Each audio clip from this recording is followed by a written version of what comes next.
Ano daw, giyana niya yung kwarta daw pagkabuntag na. Mga alas 8:30.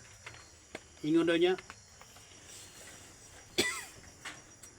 Hina niyo yung asawa. To, mangipo daw ta. Hindi ayaw. Inasura ko sa kungangan gabi Hindi kuyog ta kabasalan. Kay, ipalito na to ng lutiyo, magbalay ta. Kay maot kay mag-ipon ta sa atong ugangan. Ano daw yung ugangan? Gahinambog lang ka. Gahinambog lang ka. Insa mabaydan mo ng lute?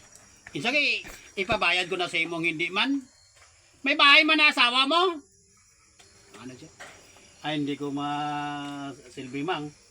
May mga pag-abot sa panahon basi mag-away-away ang mga utol sa asawa ko. Na hindi mo masugot kung babaya mag-iyaw-iyaw sila sa duta sa asawa ko. Baklon ko. Insa may kwarta ka? May kwarta gali ka? Diyan. Bisan pala ubog lang ko.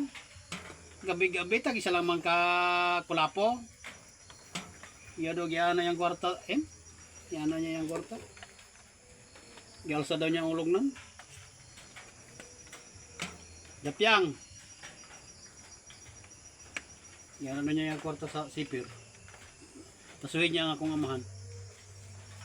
Yan ano niya. Ayaw ko ibisang piso ha. Ayaw na kuha ibisang piso. Ihapa kong pila na. Panirado. Ayaw pasulod sa kwarto. Tuto asa ikan kwarto nimo. Kung ihatan ako sa imo ha. Hindi ka katigom. Sulog na magka-income kong 2,000. Ihatan ako sa imo ang kuan. Ang 1,000. Ang 1,000 ginalunod ako sa diri. Ayaw ha pag-ihap, ayaw kuha ibisang piso. Ha? Ihap daw siya ang asawa. 185,000 kwarta niya.